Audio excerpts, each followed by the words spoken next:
Selamat siang Bapak Ibu sekalian. Salam sejahtera bagi kita semua. Yang saya hormati Pak Mujiz Santosa, yang saya hormati Pak Christian Gamas yang pada kesempatan kali ini berkenan untuk membagi pengalaman dan pengetahuannya terkait pengadaan dengan dana bantuan sosial Bansos yang ada di APBD. Saya rasa untuk yang pertama kali saya kenalkan terlebih dahulu, mungkin walaupun sudah lumayan sering Pak Gamas ngisi di kelas MS Training gitu ya. Saya izin perkenalkan Pak Gamas kembali. Nama lengkap Bapak narasumber kita, Pak Christian Gamas. Beliau bertugas sebagai ASN di bagian pengadaan barang jasa Kutai Barat dan juga aktif terlibat di kegiatan LKPP baik itu sebagai arbiter, probity advisor ya, dan juga sebagai fasilitator pengadaan barang jasa pemerintah. Selain kegiatan di kedinasan, Pak Christian Gamas ini juga ternyata aktif mengajar sebagai dosen atau tutor di Politeknik Sendawar ya Pak, dan juga Universitas Terbuka. Saya rasa banyak sekali sebenarnya profil Pak Gamas yang tidak bisa disebutkan secara lengkap, tapi melihat sepak terjangnya Pak Gamas yang sudah banyak terlibat di pengadaan barang jasa pemerintah dan juga di LKPP, tentunya sudah tidak bisa diragukan lagi terkait keahlian Pak Gamas di pengadaan barang jasa pemerintah. Dan pada kesempatan ini akan membahas terkait materi pengadaan dengan dana bansos gitu ya. Mungkin sedikit pengantar, bansos ini memang terutama pada masa kekinian gitu, pandemi COVID rasanya sangat familiar, baik itu di pusat ataupun di daerah gitu. Walaupun sebenarnya nanti juga di paparan Pak Gamas disebutkan itu ya, antara bansos dan kahar itu ya adalah dua hal yang berbeda, tapi mungkin juga dalam satu masa itu terjadi kahar dan juga dilakukannya pengadaan melalui bansos begitu. Akan dijelaskan juga terkait mekanisme bagaimana pengadaan dengan dana bansos. Seperti diketahui, bansos ini yang sudah ini ya, ada di lapangan itu kita kenal itu ada dua tuh, tunai atau barang bentuknya kan itu. Bagaimana sebenarnya perbedaan di antara keduanya, dan juga bagaimana potensi-potensi permasalahan yang terjadi dalam pengadaan melalui dana bansos. Yang paling ngetren saat ini Menteri Sosial juga terjerat akibat bansos gitu ya, dan bagaimana agar kita bisa terhindar dari pemerahan itu akan dijelaskan oleh Pak Christian. Kepada beliau disilakan. Baik, terima kasih Pak Didi sudah membuka pertemuan kita pada hari ini. Saya ucapkan salam terlebih dahulu. Assalamualaikum warahmatullahi wabarakatuh. Om Swastiastu, Namo Buddhaya, Shalom, salam kebajikan, salam sejahtera untuk kita semua. Semoga kita semua senantiasa sehat selalu ya di masa pandemi ini, dan juga semangat kita untuk belajar kali ini bisa untuk membangun daerah maupun negara kita secara bersama-sama, bahwa para pengelola pengadaan maupun praktisi pengadaan di seluruh Indonesia ini sebenarnya adalah ujung tombak bagaimana negara kita mensejahterakan rakyatnya begitu ya. Nah, memang topik kali ini ya memang spesifik kepada bantuan sosial ya, bantuan sosial. Yang pertama dari bantuan sosial ini tadi ya, satu hal yang memang saya coba tegaskan di dalam materi ini tadi, ini adalah klasifikasinya. Ternyata pada saat saya berkonsultasi, artinya memang dalam proses penyusunan materi ini, kemudian dalam pelaksanaan sehari-harinya saya di UKPBJ begitu ya, saya menemukan bahwa ternyata selama ini ada sesuatu yang missing dari konsep keuangan kita. Makanya concern saya dari aspek keuangan, dari segi regulasi, ya itu menjadi bahan yang memang saya cukup bahas di sini karena ada beberapa permasalahan begitu ya. Nah, tapi kita bahas di sini nanti memang bansos terencana atau yang kalau di daerah kami itu disingkat banter gitu ya, bansos terencana ya. Tadi sudah disebutkan sekilas ya. Saya perkenalkan terlebih dahulu diri saya ya, nama saya Christian Gamas. Tema slide saya merah putih, jadi saya ambil kebetulan baju saya yang masih warna merah begitu kan. Nah, memang ini agak beda tampilan dikit Bapak Ibu. Ini saya sekarang sedang masuk angin jadi kelihatan gembung gitu ya. Ya, profesi saya di ASN pemerintah Kabupaten Kutai Barat, Provinsi Kaltim ya, PNS.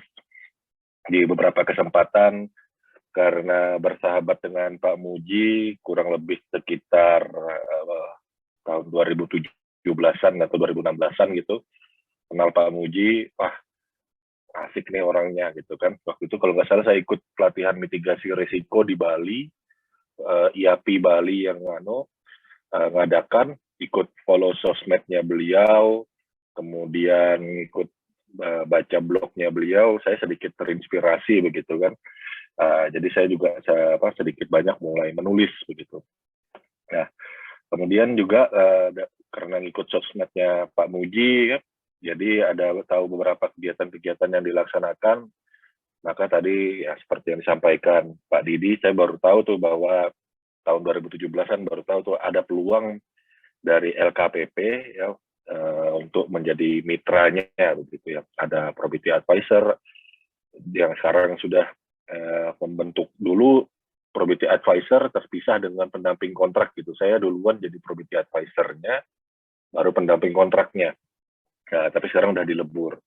Kemudian juga saya fasilitator PBJ tingkat menengah sekarang ya, baru tadi kemarin siang baru tahu gitu ya, sudah ada pengumuman kelulusan. Dan banyak sih beberapa pengalaman-pengalaman saya begitu ya, baik dari UKPBJ lingkup saya sendiri maupun berkomunikasi begitu ya dengan teman-teman di daerah lain. Nah, yang pertama-tama coba kita perlu explore bersama begitu ya, kegiatan hibah bansos. Kalau di Pemda Bapak Ibu sekalian, boleh Bapak Ibu silahkan dituliskan di chatnya begitu. Kegiatan hibah bansos itu tuh dalam pengadaan barang jasanya apa aja sih kira-kira barang jasa yang diadakan? Nah, kira-kira apa? Silakan Bapak Ibu sambil saya memaparkan, mungkin bisa sambil ingat-ingat begitu ya, kegiatan hibah bansos yang ada di tempat Bapak Ibu sekalian, dituliskan gitu itemnya apa. Nah, hal ini penting bagi saya untuk di Bapak Ibu tuliskan karena ada beberapa item-item yang sebenarnya itu kalau dari tujuan pemanfaatannya dia masuk bansos. Tapi contoh aja ya, baru-baru ini saya dapat dari kabupaten daerah lain gitu, dinasnya ngurusin dinas teknis di bidang sosial, ya, membelikan makan minum begitu ya, untuk penanganan risiko sosial. Tapi penganggarannya bukan di belanja sosial, tapi ada di belanja barang jasa sebagai subnya Natura Pangan. Nah, ini menjadi sesuatu, bahkan malah sebelum jadi Natura Pangan, sebelum di APBD pergeseran gitu ya, di APBD pergeseran, sebelum APBD perubahan itu masuk ke belanja makan minum rapat begitu. Nah, berarti ini ada something wrong gitu ya. Ada permasalahan bahwa dari konsepsi penganggaran kita itu masih belum connect nih. di mana kita mencatatkan seharusnya. Nah, ya ini ada Bapak Ibu yang menyampaikan di chat gitu ya. Ya kalau di tempatnya Pak Nur Aliuddin ya di Kuburaya, yang mungkin memang sudah banyak dan sudah tertata dengan bagus, manageable gitu ya dari keuangannya, sehingga masuk di klasifikasi jenis belanja yang tepat. Ya itu syukur kalau yang seperti itu. Tapi ada beberapa yang belum begitu ya. Jadi kayak beras, sembako, hibah uang untuk lembaga, hibah uang untuk sekolah swasta, bansos. Kalau yang hibah uang, ini pasti biasanya teman-teman itu udah pinter mengklasifikasikannya sebagai belanja bantuan sosial. Ya, tapi yang bentuknya barang jasa seperti yang kayak sembako ya, yang banyak ditulis teman-teman di chat box ini, itu masih banyak yang masuk di belanja barang jasa gitu ya. Masih banyak yang keliru. Nah, sebenarnya hal ini menjadikan apa ya istilahnya kabur gitu loh tujuan dari undang-undang keuangan kita gitu ya. Mari kita coba melihat bahwa dari sisi aturan, regulasi, ya segala sesuatu kalau menurut saya karena saya birokrat, saya melihatnya selalu kita lihat aturannya yang digunakan gitu ya, supaya kita bisa paham filosofisnya maknanya. Jadi mentor saya, atasan langsung saya gitu ya, Pak Kepala Bagian PBJ Kabupaten Kutai Barat, itu sering memberikan kritik begitu ya, bahwa kita ini disuruh membuat ini seperti ini, membuat ini seperti itu begitu ya, mengklasifikasikan, ngumpulin laporan apa segala macam. Tapi kita nggak paham maknanya. Kalau ditanya untuk gunanya untuk apa, ya kata aturannya begitu. Nah, kata aturannya begitu karena apa? Nah, jadi itu yang tidak pernah dikejar terus begitu. Nah, jadi dalam proses saya bekerja apapun, saya selalu mencari, oh ya kita explore ini, kita perlu cari tahu nih, kenapa kok harus seperti itu. Nah, di dalam proses saya untuk mempelajari hal ini ya, bansos juga ya, memang entah kenapa di awal tahun kemarin gitu terlalu cukup banyak gitu ya dari beberapa dinas sosial di berbagai daerah sekitar saya itu banyak konsultasi begitu. Nah, akhirnya saya buka-buka gitu kan bahwa ya kita nggak bisa lepas dari Undang-Undang Keuangan Negara gitu ya, Undang-Undang 17/2003, bahwa APBD ya ini ya merupakan bentuk konkret dari pengelolaan keuangan daerah. Tapi APBD ini ya ini memang selain dia disusun berdasarkan susunan perangkat daerah, lembaga teknis daerahnya, juga dia punya beberapa fungsi yang diatur dalam rincian-rincian yang memang sudah di-cover di dalam undang-undang. Ya, rincian-rincian itu ada yang seperti yang dituliskan di slide ini ya, pelayanan umum, ketertiban, keamanan ekonomi, lingkungan hidup, perumahan, dan seterusnya. Begitu. Nah, di regulasi yang baru, peraturan menteri, sebelum peraturan menteri, PP 12/2019 ini mengklasifikasikan, ini ada perubahan ya dengan PP yang sebelumnya ya, PP 58. Tapi pada prinsipnya perubahan dari PP 58 ke PP 12/19 gitu, itu tidak jauh beda dengan apa yang diamanatkan di undang-undang. Jadi sebenarnya kalau kita perhatikan ya, baik setelah dia turun dari PP 12, kemudian turun ke dari peraturan Menteri Dalam Negeri, pada prinsipnya apa yang dimaksud dengan ini gitu. Nah, bagaimana tapi kok prosesnya banyak yang masih salah klasifikasi gitu. Nah, ini tadi yang saya sampaikan bahwa kita banyak terlalu ibaratnya apa ya, cuman tahu, oh ya, kebanyakan berdasarkan normatif atau konsensus yang biasanya dulu-dulu begitu, ya udah saya ikutan begitu. Karena apa? Dari kolom Simdanya nuliskannya begitu, dari kolom SIPD-nya nuliskannya begitu. Kita tidak paham apa tujuannya. Nah, pada prinsipnya PP 12/2019 itu mengatur klasifikasi belanja berdasarkan bidang klasifikasi begitu ya. Ada belanja operasi, ada belanja modal, ada belanja tidak terduga, ada belanja transfer yang tujuannya itu tadi adalah mengcover urusan-urusan yang memang wajib dilakukan oleh pemerintah daerah begitu ya. Nah, pengklasifikasian ini tadi ya, ini kalau di breakdown lagi yang paling banyak memang ada di belanja operasi begitu. Belanja bantuan sosial merupakan sub dari klasifikasi belanja. Nah, belanja bantuan sosial ini tadi, ini ya, itu bisa berupa uang, bisa berupa barang gitu ya. Uang barang itu diberikan kepada siapa aja, kemudian sifat dan tujuannya ya, bersifat tidak secara terus-menerus, bertujuan untuk melindungi dari kemungkinan risiko sosial masyarakat yang ada di lingkungan kawasan pemerintah daerah tersebut. Nah, kemudian kalau dia memang dan sifatnya memang tidak wajib dan tidak terus-menerus. Tapi ini ada pengecualian gitu ya. Pengecualian ini tadi dalam keadaan tertentu hingga telah lepas dari resiko sosial. Nah, kalau dia belum, ya bagaimana? Ya, tetap masih bisa dibolehkan. Pengecualian-pengecualian ini untuk sesuatu yang sifatnya ya yang bisa berulang itu ya, kayak yang penanganan lansia, kemudian cacat permanen itu ya, disabilitas itu mau nggak mau kan. Nah, tapi dalam kondisi tertentu ada juga yang disabilitas yang memang bisa diberdayakan sehingga dia bisa lepas dari risiko sosial. Nah, itu bisa terus berlanjut. Nah, pada prinsipnya yang saya perlu sampaikan di sini adalah belanja bantuan sosial itu sebenarnya ada dua hal. Ada yang merupakan subklasifikasi belanja operasional, ya. Ada yang masuk dalam belanja tidak terduga. Belanja tidak terduga ini, ya BTT, ini kalau memang sesuatu yang ya memang tidak terduga ya, bukan sesuatu yang terencana. Nah, yang memang punya yang sifatnya terencana itu ada mekanismenya. Ada mekanisme pengusulan, ada mekanisme rekomendasi dari atau SKP, rekomendasi dari perangkat daerah. Karena memang bantuan sosial ini tadi sifatnya ada yang di APBD, ada yang di APBN. Tadi Pak Didi sudah sampaikan yang di APBN.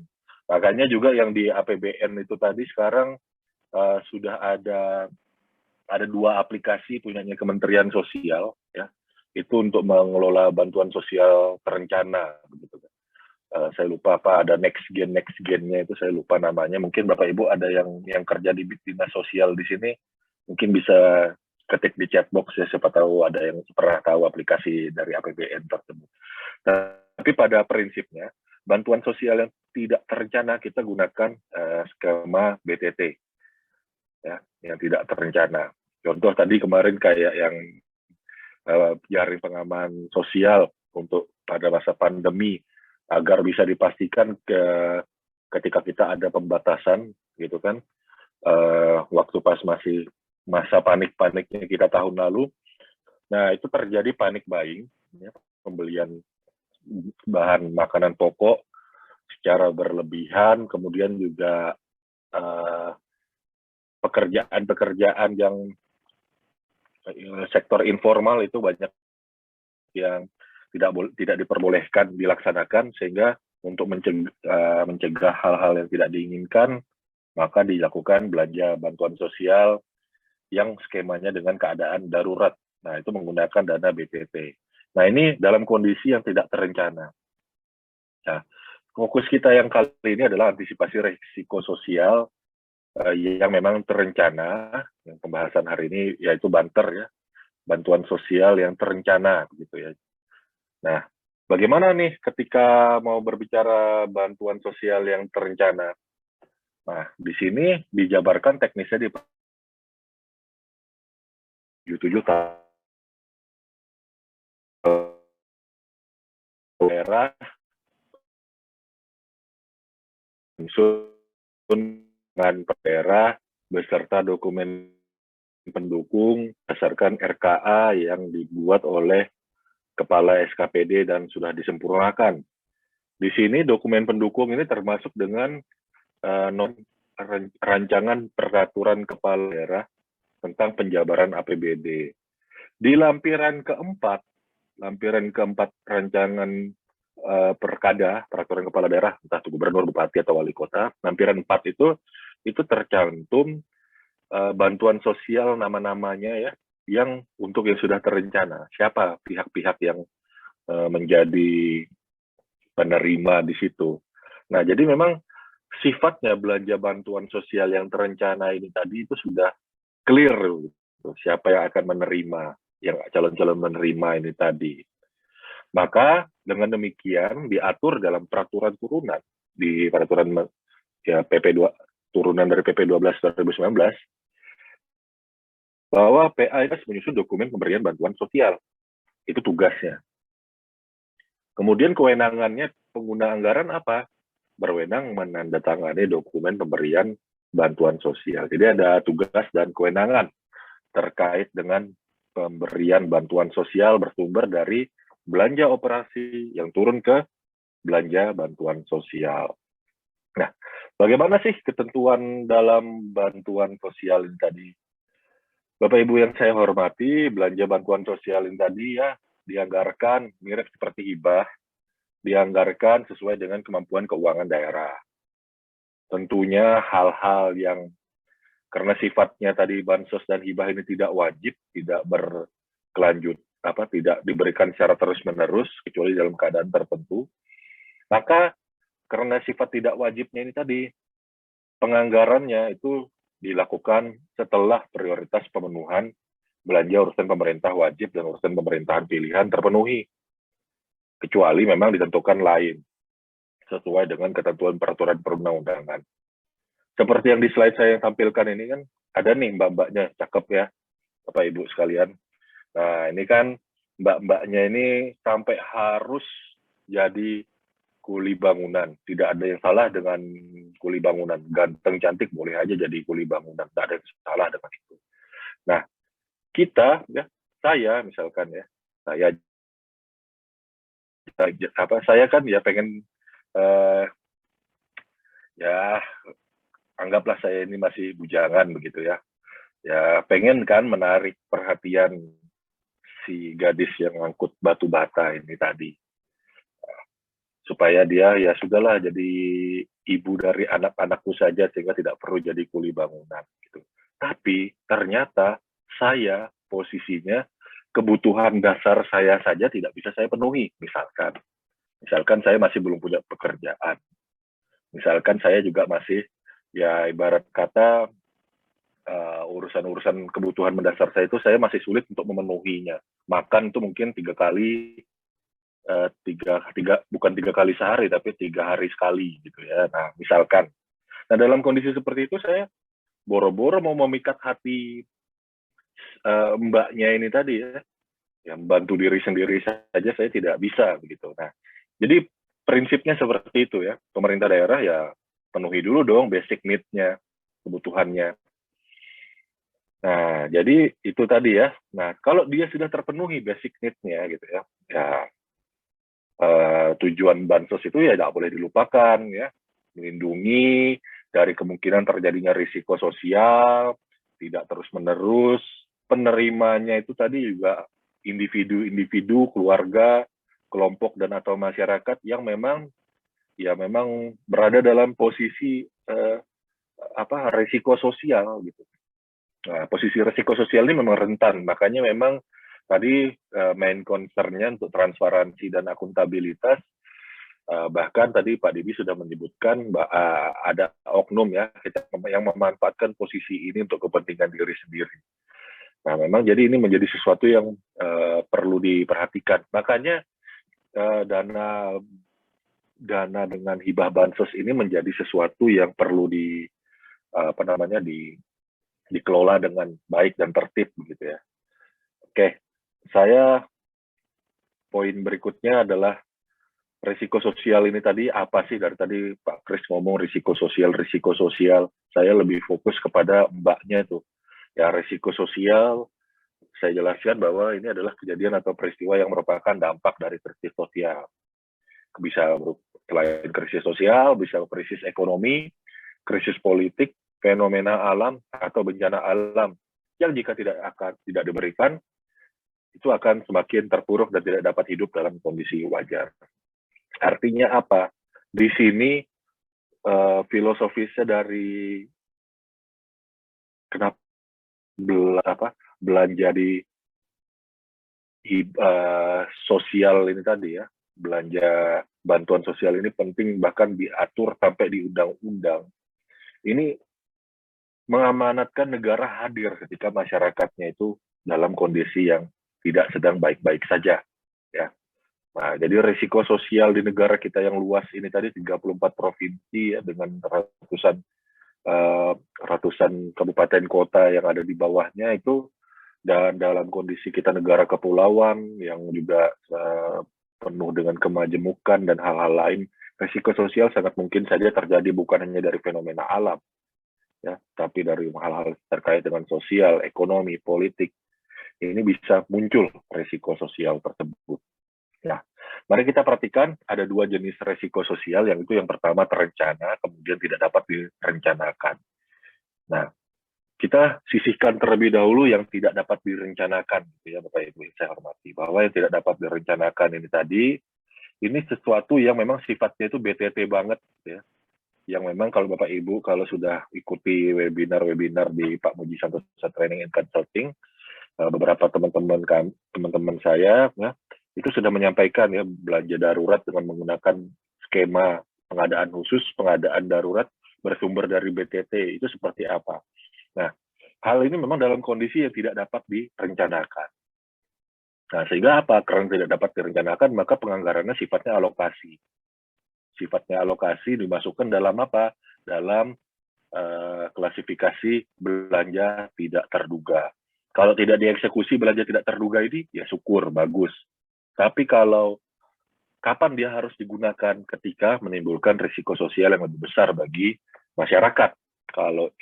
Nah, jadi maka itu dilaksanakan dengan yang tidak dapat direncanakan, bantuan sosial itu menggunakan anggaran dalam belanja tidak terduga. Bunyi peraturan menteri dalam negerinya berbunyi demikian.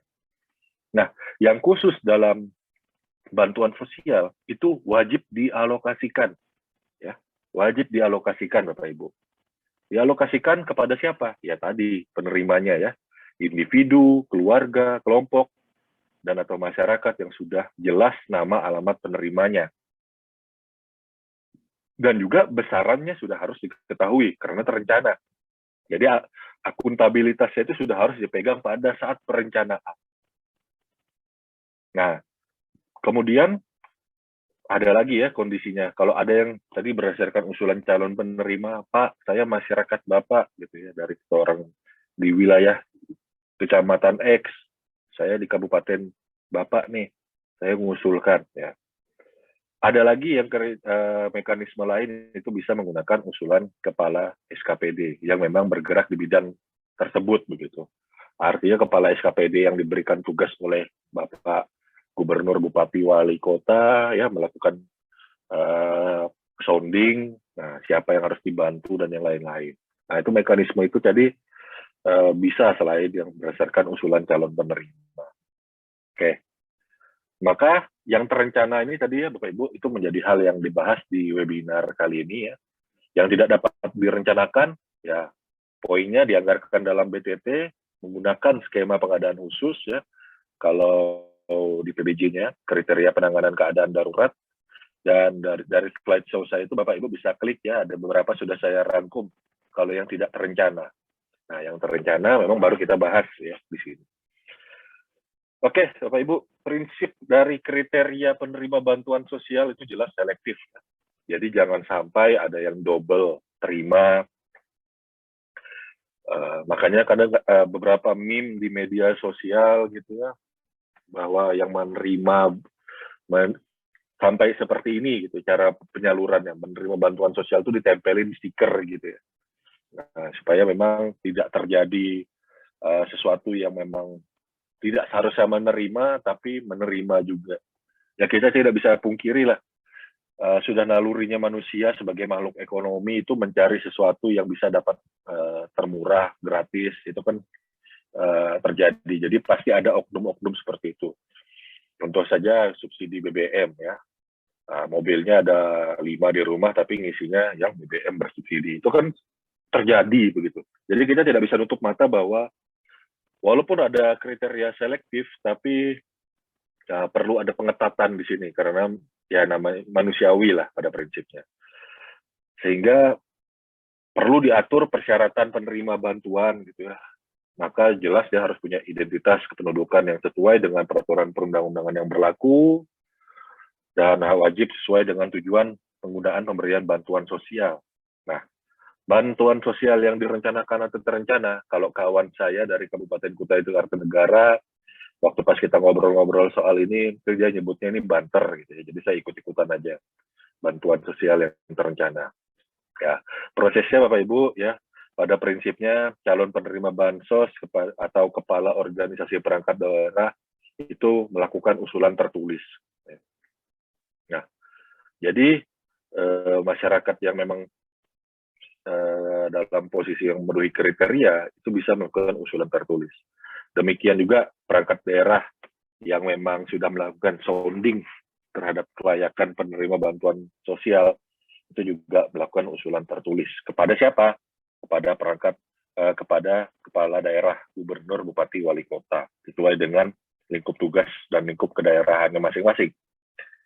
Lalu kepala daerah menginstruksikan SKPD terkait ya untuk melakukan verifikasi begitu.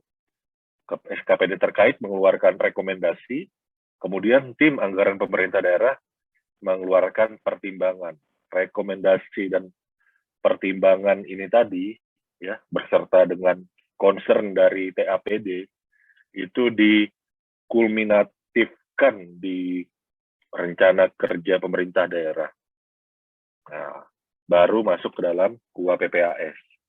Ketika masuk ke dalam KUA PPAS, Bapak Ibu yang saya hormati, itu akan dituangkan dalam Perda APBD.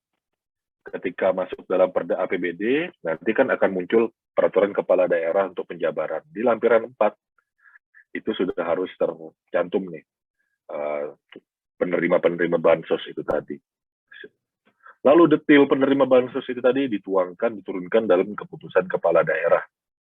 Ya, jadi nama penerimanya sudah betul-betul persis, sudah betul-betul double check lagi, jangan sampai ada penerima ganda sudah pernah terima dari tahun lalu atau 2 tahun yang lalu dan seterusnya. Nah, itu jangan sampai. Kan kita harus tetap prioritaskan, kalau bukan juga saya bilang double penerimaan itu tidak baik gitu, tidak boleh begitu ya. Kalau memang dia dalam kondisi berkelanjutan ya bisa saja diberikan lagi gitu. Tapi kalau misalkan dia dalam keadaan sudah lepas dari resiko sosial, lalu dari masih ada orang sudah pernah terima bantuan dan masih ada orang lain yang sebenarnya belum terima bantuan dan kondisinya tidak lebih beruntung daripada orang tersebut, maka dia sebaiknya tidak menerima lagi begitu ya. Lalu PPKD melakukan dan SKPD melakukan pengelolaan dan akuntabilitas dari dokumen pencairan bansos, terutama peran PA-nya ya, PA-nya yang punya kewenangan tadi, itu melakukan pengelolaan dan akuntabilitasnya bersama jajaran di bawahnya dan mentransfer langsung. Nah, poin yang terjadi saat ini ya, tadi sempat disampaikan sama Pak Didi bahwa bantuan berupa uang, bantuan berupa barang jasa untuk masyarakat yang dalam resiko sosial yang relatif tinggi ya, yang menerima bansos ini tadi, yang menjadi target bansos ini, itu cenderung dalam posisi lemah begitu ya, dalam posisi lemah. Sehingga tidak jarang lagi ya, sangat sering kita dengar bahwa ya Pak, ini ada nih penyaluran bansos, kami dipotong. Tapi kan baru ketahuannya setelah lama gitu ya. Ya baru ketahuan sudah lama. Misalkan pencairannya betul aja nih ditransfer via rekening bank, tapi ATM-nya yang megang pihak-pihak oknum tertentu misalkan. Jadi sudah kena potongan gitu ya. Jadi hal-hal seperti ini yang memang menjadi sesuatu yang rawan gitu ya dari bansos ini tadi. Karena selalu ya, selain dari sisi penerima itu ada yang suka mengambil kesempatan dalam kesempitan. Nah, dari sisi pengelola ini ada yang namanya juga yang ngambil kesempitan dalam kesempatan gitu ya. Pengelola dari sisi pengelolanya. Nah, jadi memang ini menjadi sesuatu yang rawan dan menjadi sesuatu yang diawasi begitu ya. Nah, Bapak Ibu yang saya hormati, berkaitan dengan penerimaan bansos ya berupa uang dan barang dan yang lain-lain, ini kita tetap harus pegang yang pelaporan dan pertanggungjawaban yang perlu dilaksanakan dengan amanah begitu ya. Tadi contoh yang saya sampaikan itu praktek-praktek yang buruk ya, sehingga saat ini gitu sudah banyak ya praktek-praktek lagi yang berusaha untuk semakin membuat transparan begitu ya. Nah, tinggal jadi di bansos itu tadi saya sempat diskusi dengan teman saya. Bansos itu diserahkan kepada kelompok masyarakat yang memang concernnya perhatiannya itu memang untuk melakukan pembinaan kepada masyarakat-masyarakat yang berada dalam risiko sosial yang relatif tinggi. Jadi mereka yang mengelola, mereka yang melakukan pembelanjaan dan yang lain-lain, sehingga bisa dilaksanakan dengan swakelola begitu. Nah, jadi dari Pemda-nya juga tidak melakukan pengelolaan secara langsung. Gitu ya. Artinya tidak melakukan pengelolaan secara langsung, misalkan 100 orang tersebut sudah dibina oleh kelompok masyarakat X sebut saja.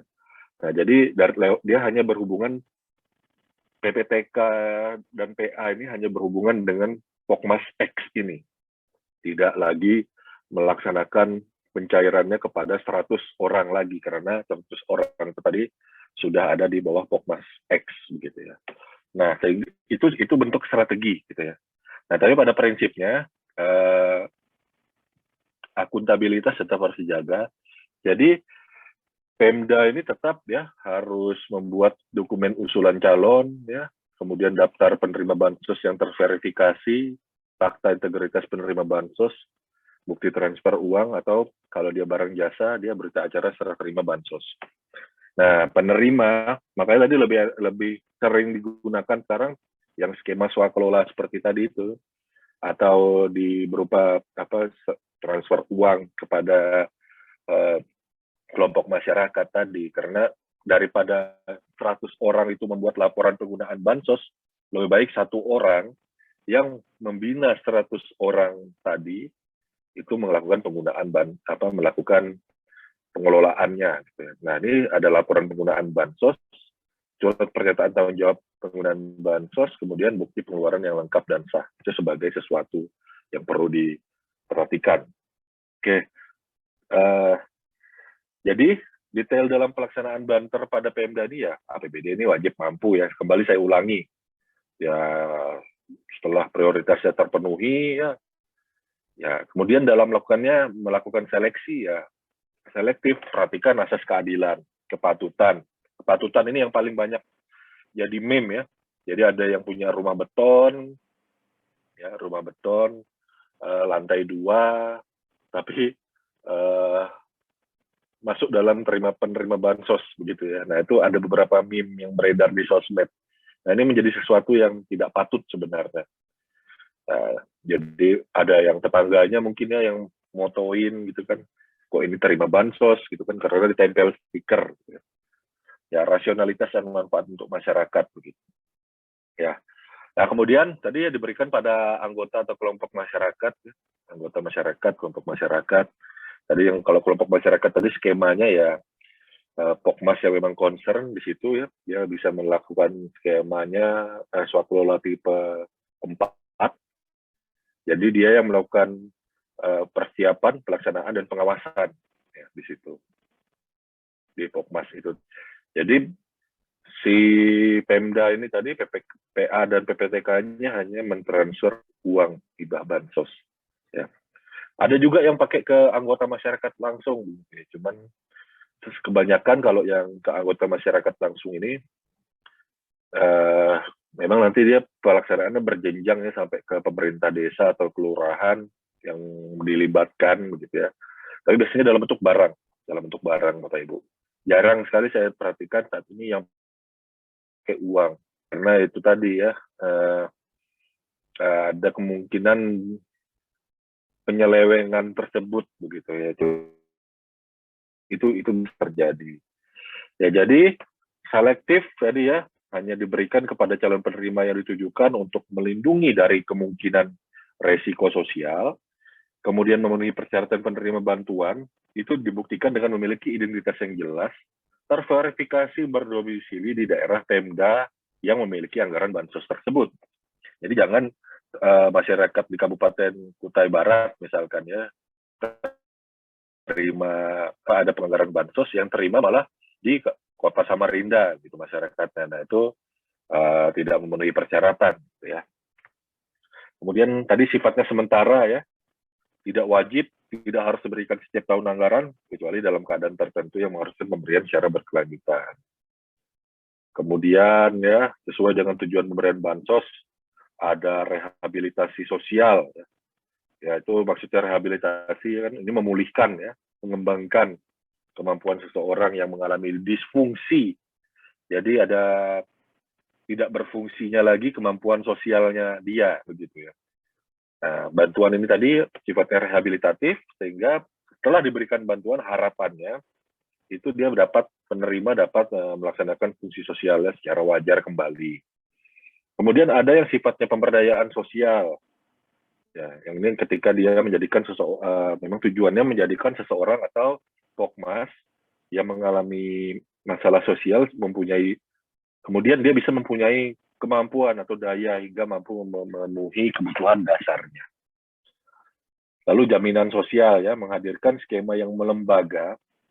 Ya, ini jaminan sosial ini dulu dulu tiap daerah itu mungkin sempat tahu ya Bapak Ibu, tiap daerah itu sempat buat program masing-masing ya, kartu-kartuan itu. Nah, itu jadi sekarang dibuat skema yang melembaga, tujuannya ya untuk menjamin kebutuhan dasar hidup dari penerima bantuan terpenuhi secara layak.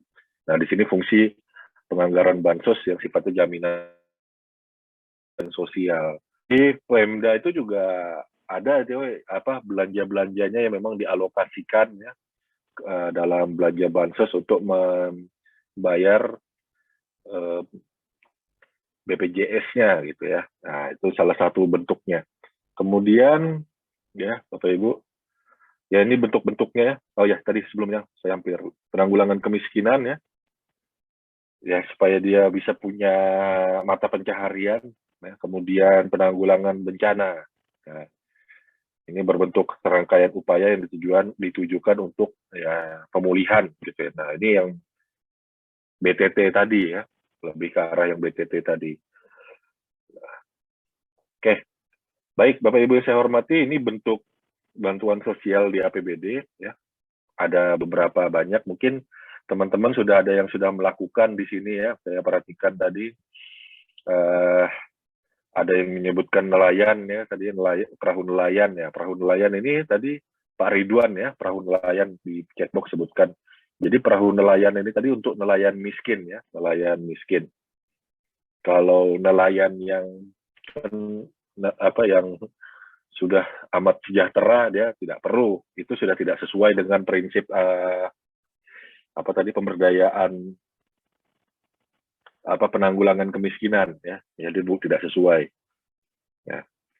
Kalau nelayan-nelayan yang komoditasnya tinggi gitu kan, nah itu kan sudah sudah sejahtera dia tidak perlu terima bantuan. Jadi cara membedakannya seperti itu ya. Nah ini barang tadi ya, perahu untuk nelayan miskin. Kalau dia bentuknya uang pun juga ya kepada nelayan miskin salah satunya, beasiswa dan seterusnya. Nah ini bentuk bantuan sosial untuk APBD ya. Nah, kemudian usulan-usulan ya diusulkan berupa surat usulan, ada dokumen administrasi, alamat, maksud tujuan, dokumen administrasi ya KTP masyarakat tersebut dan seterusnya. Ini nanti bisa termasuk rekening bank ya. Nah, itu bisa diatur dalam peraturan kepala daerah terkait ya. Nah, jadi memang disesuaikan. Nah, kemudian ada beberapa yang kategori yang berikutnya yang melalui lembaga non pemerintah ya atau Pokmas. Ya ini sifatnya lebih banyak lagi ya, ada proposal ya yang memuat identitas, alamat, latar belakang, maksud tujuan, rencana RAB-nya ya. RAB penggunaan bantuan sosial yang yang diterima itu tadi dari bansos itu tadi. Atau kalau dia sifatnya bukan penyaluran dari Pokmas tadi bukan sifatnya uang, tapi sifatnya barang jasa, maka dia menyampaikan kebutuhan barangnya begitu. Lalu administrasinya, KTP ketua, pimpinannya ya. Legalitas akta notaris juga ya, itu perlu dicantumkan. Jadi akta notaris pendirian badan hukum ya yang memang telah mendapatkan pengesahan dari Kemenkumham atau memang keputusan kepala daerah ya tentang pembentukan organisasi atau lembaga, ya dokumen-dokumen yang bisa dipersamakan itu. Lalu NPWP, keterangan domisili, dan seterusnya. Nah, SKPD ya tadi menyampaikan setelah diterima usulan dari kepala daerah, menerima mandat dari kepala daerah untuk menyusun rekomendasi. TAPD menyusun pertimbangan ya. Hal-hal itu tadi yang kalau teknisnya mulai dari usulan tertulis tadi, diseleksi, dilakukan pendataan, dan seterusnya. Ya. TAPD mempertimbangkan dari aspek faktual, ya, kelengkapan, menghindari duplikasi, dan seterusnya.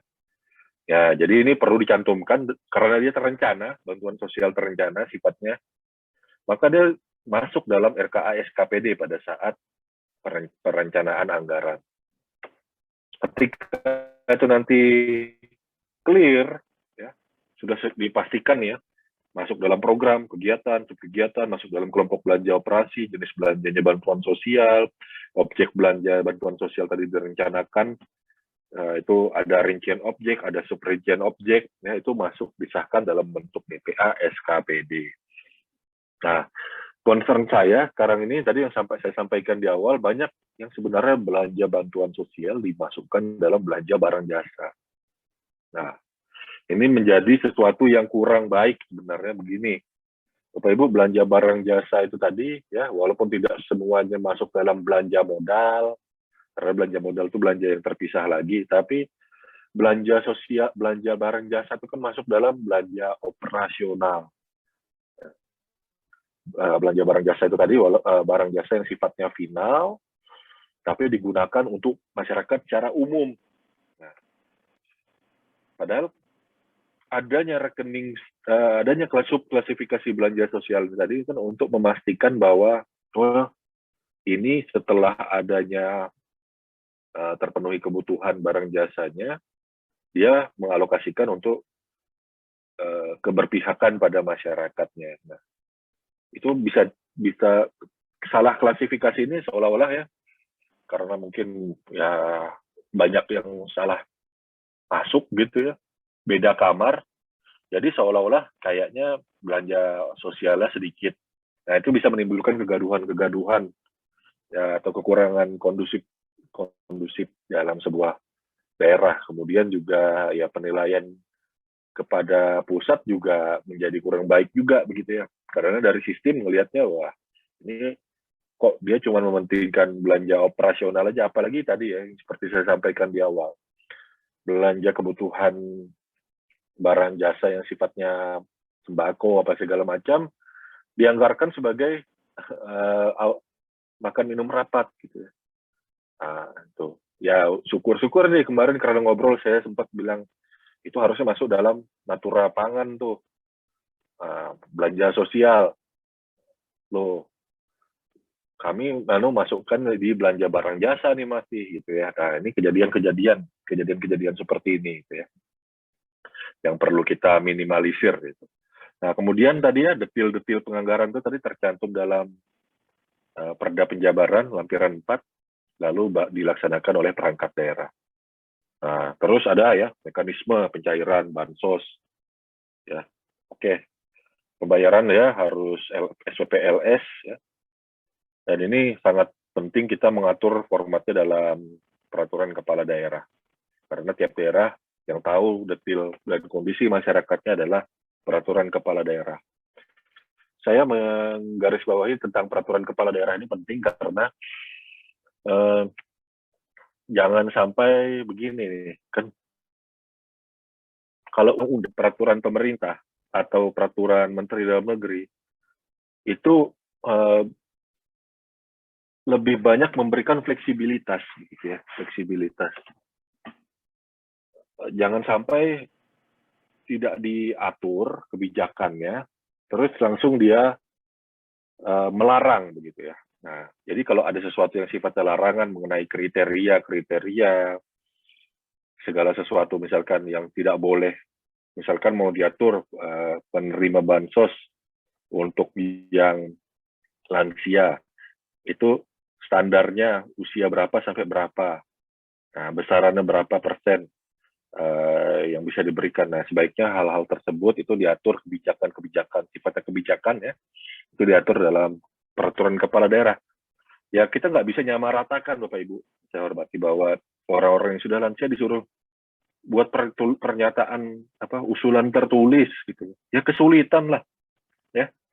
Nah, jadi mungkin ya sekedar ada mekanisme yang mempermudah begitu bagi penerima bansos untuk melakukan usulan tertulisnya, entah pakai aplikasi, entah bisa datang kemana begitu ya.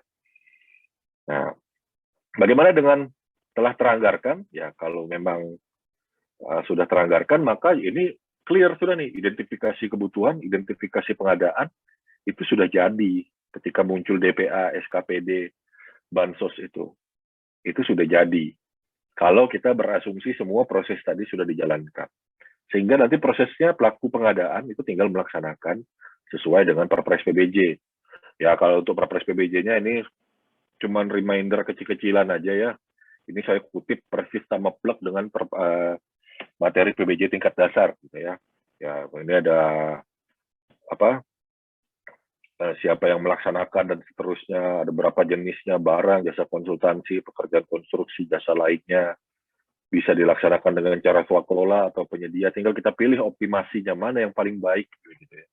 Sesuai juga dengan penganggarannya. Kalau mau pakai swakelola bisa pakai swakelola tipe 1 ya, memberdayakan SDM yang ada dalam PA-KPA. Kalau mau swakelola tipe 2 mau kerjasama dengan kementerian, lembaga atau perangkat daerah lainnya bisa juga.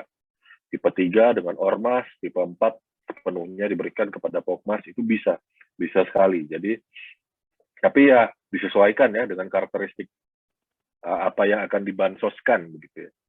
Ya kalau kemudian serah terimanya, tolong kita harus bisa membedakan antara serah terima BAST, antara pengadaan barang jasa pemerintah, BAST dari pejabat penandatangan kontrak atau PPK, PA yang dalam hal pejabat penandatangan kontrak ini adalah PPK mandiri.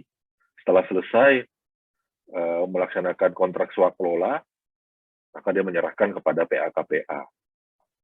Ya, bisa juga dengan penyedia, Bapak Ibu. Jadi bansos ini ya ada anggarannya menggunakan belanja bansos berupa barang jasa, nanti tinggal diserahkan kepada pihak ketiga, kepada masyarakat gitu kan. Nah, lalu dilaksanakan pelaksanaan pemilihannya. Bisa melalui pasal 38 maupun pasal konsultan, e-purchasing, pengadaan langsung, penunjukan langsung, tender cepat ya, lalu tender seleksi gitu, tender gitu ya. Lalu di pasal 41 itu bisa pakai seleksi, pengadaan langsung dan penunjukan langsung. Nah, sama dengan kontrak swakelola, ketika ada dengan penyedia kontrak itu adalah PPK mandiri, maka PPK wajib melakukan pengecekan dan pengujian terhadap barang jasa hasil pekerjaan dari penyedia. Serah terima dilakukan secara administratif tertulis ya. Nah, lalu diserah terimakan kepada PA-KPA.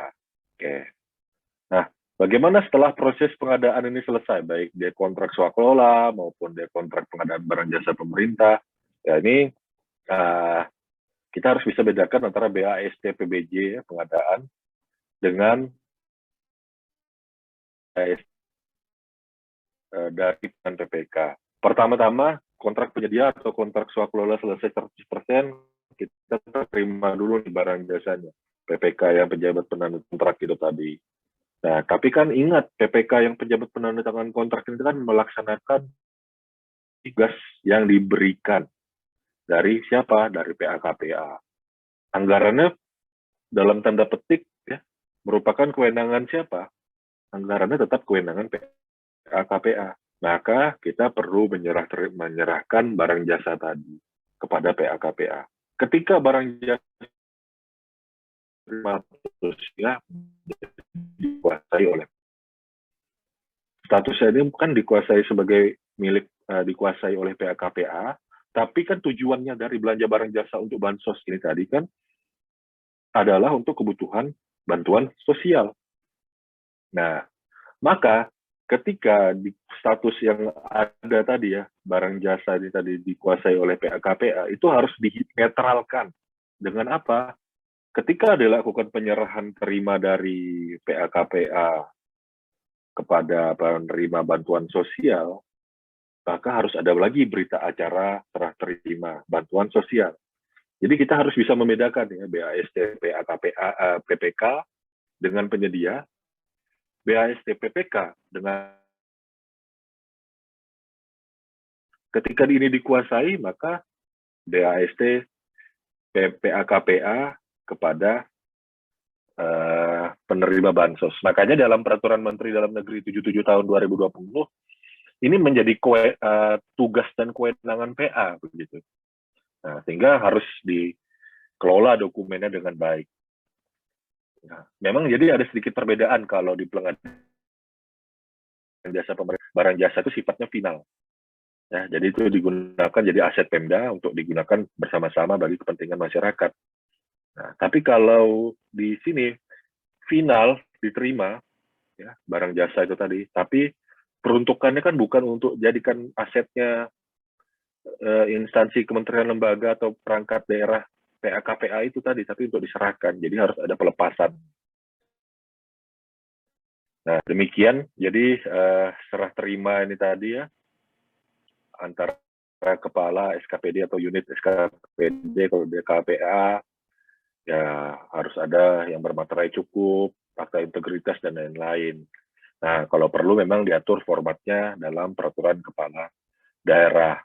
Selain itu juga Pemda nih ya, PA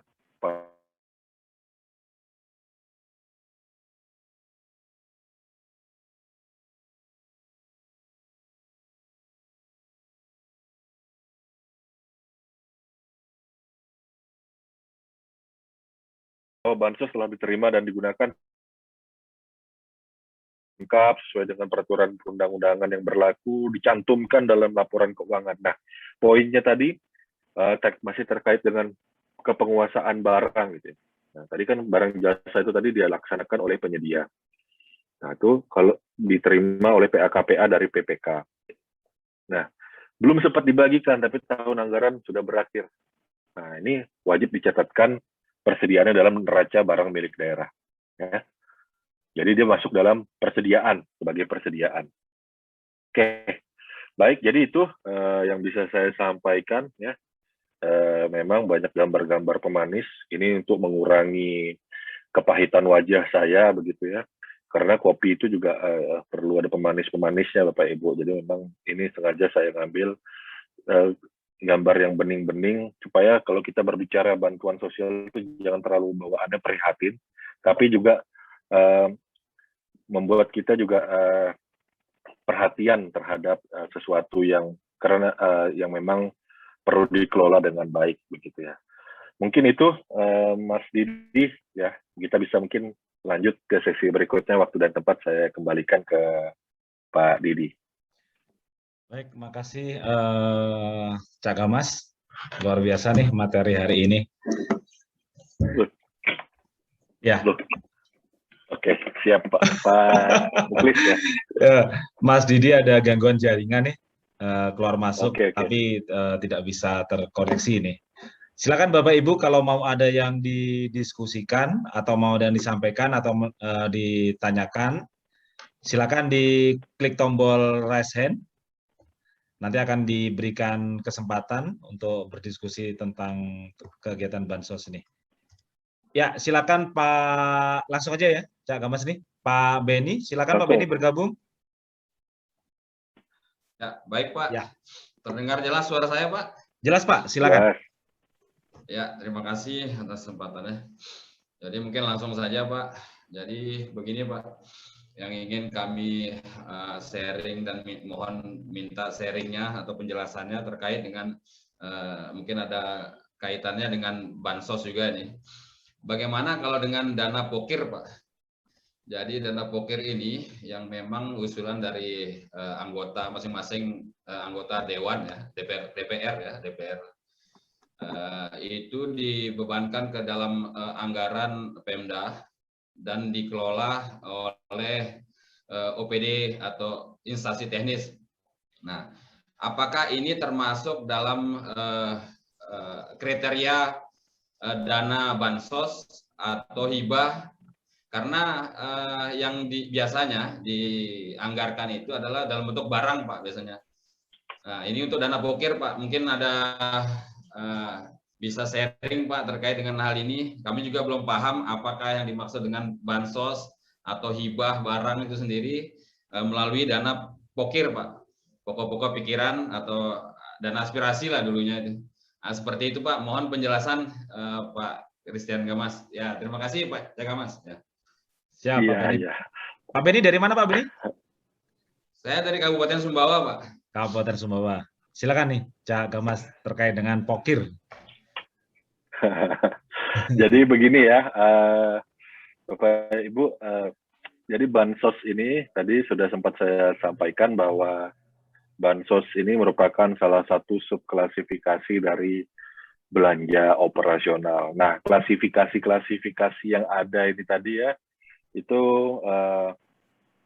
klasifikasi yang ada di dalam belanja pemerintah daerah itu ada belanja operasional, ada belanja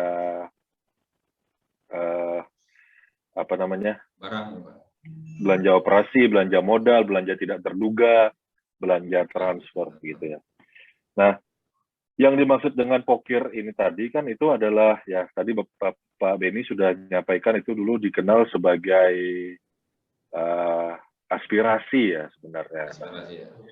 Ya, jadi begini, aspirasi itu tadi ya bisa saja dalam tanda petik saya sampaikan bisa saja dia berupa belanja operasi ya, bisa saja dia berupa belanja modal, bisa saja dia belanja tidak terduga, bisa juga dia belanja transfer begitu ya. Karena biar bagaimanapun kan DPRD dengan hubungannya dengan pemerintah sebagai mitra dalam pemerintahan daerah itu bisa saja mengusulkan, menyampaikan hal-hal yang memang menjadi kebutuhan ya, kebutuhan dari konstituennya begitu ya. Nah, jadi kalau dikaitkan dengan belanja sosial ya bisa saja ada pokir yang berasal dari belanja sosial yang berasal dari pokir. Misalkan DPRD dari provinsi X gitu ya, provinsi X itu menyampaikan bahwa itu di daerah pesisir provinsi X ini itu banyak yang belum menerima bantuan sosial, padahal angka kemiskinan di situ semakin lama semakin bertambah. Pemprov X, kami ini minta pokir melalui forum dana pokir ini, pokok-pokok pikiran, bukan pokoknya lu pikirin harus ada ya, tapi pokok-pokok pikiran kami ini tolong diakomodir. Nah itu bisa muncul anggaran bantuan sosial. Nah ketika dalam kondisi seperti itu, bantuan sosial yang berdasarkan dari pokok-pokok pikiran ini tadi, itu kan tentunya masuk ke dalam skema yang tadi gambar yang saya sampaikan bahwa ya ini menjadi bansos terencana, banter ya. Nah, ya diverifikasi dan yang lain-lain, nah, baru dihitung kebutuhannya, baru dipertimbangkan dan seterusnya, baru teranggarkan. Jadi benar Pak Beni bahwa bisa saja pokok pikiran itu menjadi belanja bantuan sosial, bisa saja. Tapi tidak selamanya belanja bantuan sosial itu berasal dari pokok pikiran. Karena pokok pikiran tadi bisa saja dari belanja operasi masuk ya, bisa belanja modal, bisa juga begitu ya. Jadi ini hanya klasifikasi, tapi sebab asal muasalnya itu tadi bisa dari berbagai pihak begitu. Mungkin itu Pak Beni. Ya, Pak Beni mau menambahkan, silakan. Pak. Ya, mungkin cukup Pak. Kebetulan saya tadi ya. Untuk slide-slide ditampilkan tuh lebih fokus ke gambar yang kanan tadi saya, jadi nggak fokus ke tulisannya. Ternyata mungkin sudah jelas itu Pak. Terima kasih banyak Pak. Ya. Makasih Pak Beni, makasih. Nah, ya itu Pak, kalau terlalu banyak pemanis bisa diabetes kita Pak. Oke, lanjut nih, cakep Mas ya. Gambar-gambar itu tadi saya sudah izin sama pemiliknya. Saya gambar di akhir tadi lanjut, Pak, lebih fokusnya.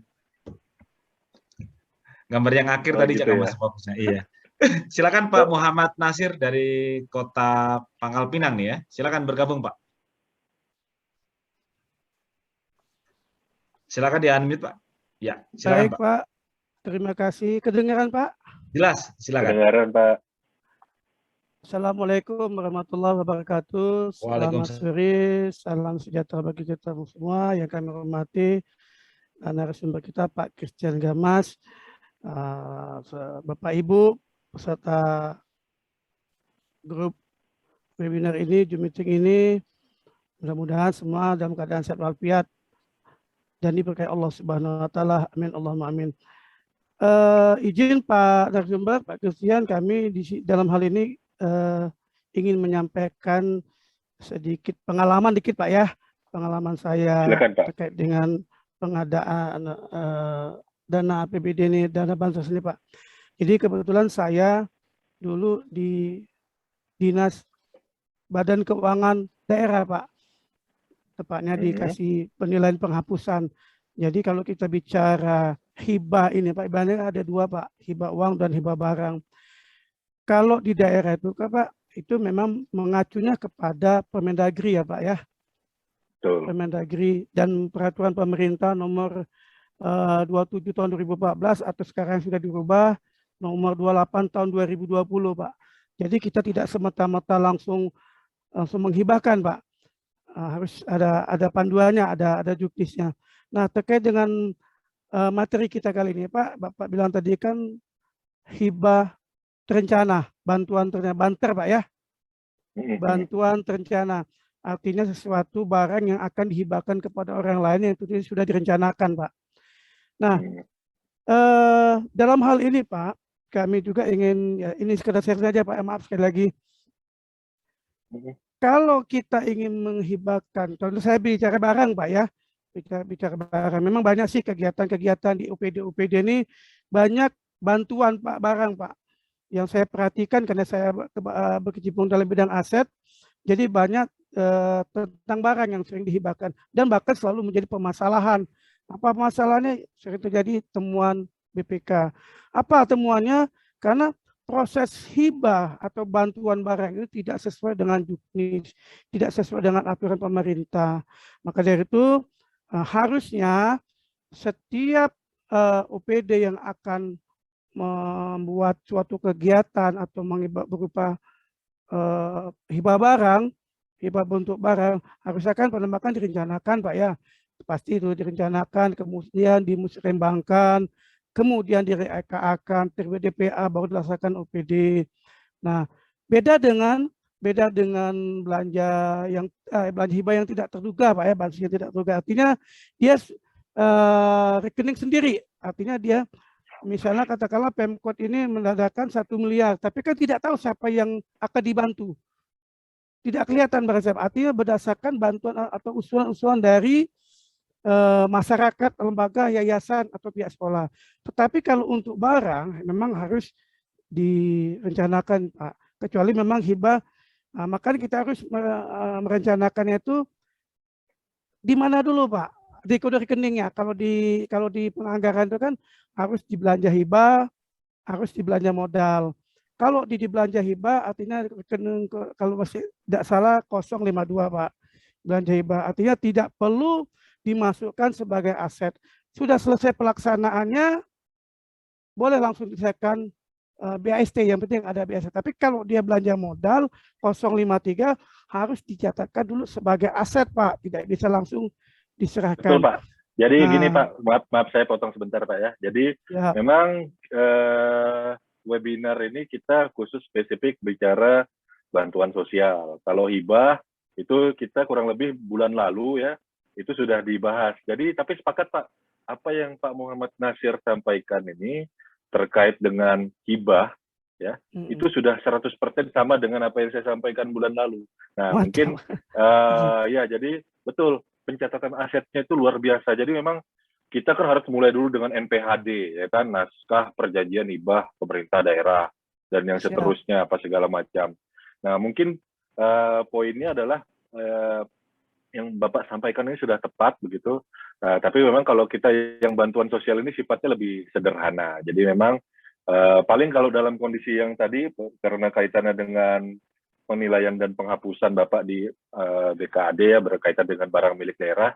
Ya kalau hibah sosial bantuan sosial ini kalau memang dia pas tersalurkan sudah selesai pengadaannya, procurementnya sudah selesai, tapi dia belum sempat dibagikan terus tutup tahun gitu, tutup buku. Nah, paling cuman perlu dicatatkan sebagai barang persediaan. Ya, betul. Sepakat, Pak. Jadi luar biasa sekali Pak Muhammad Nasir membuat poin yang memang perlu kita garis bawahi, hati-hati kalau memang dia ini bantuan, karena memang bantuan sosial dengan hibah ini mirip-mirip, Pak. Saudaraan. Biasanya kalau dalam peraturan teknis keuangan biasanya dalam satu peraturan hibah dan bantuan sosial. Jadi memang, tapi kita kalau yang hibah kemarin saya sudah ditugaskan Pak Muji bulan lalu tepatnya tanggal 30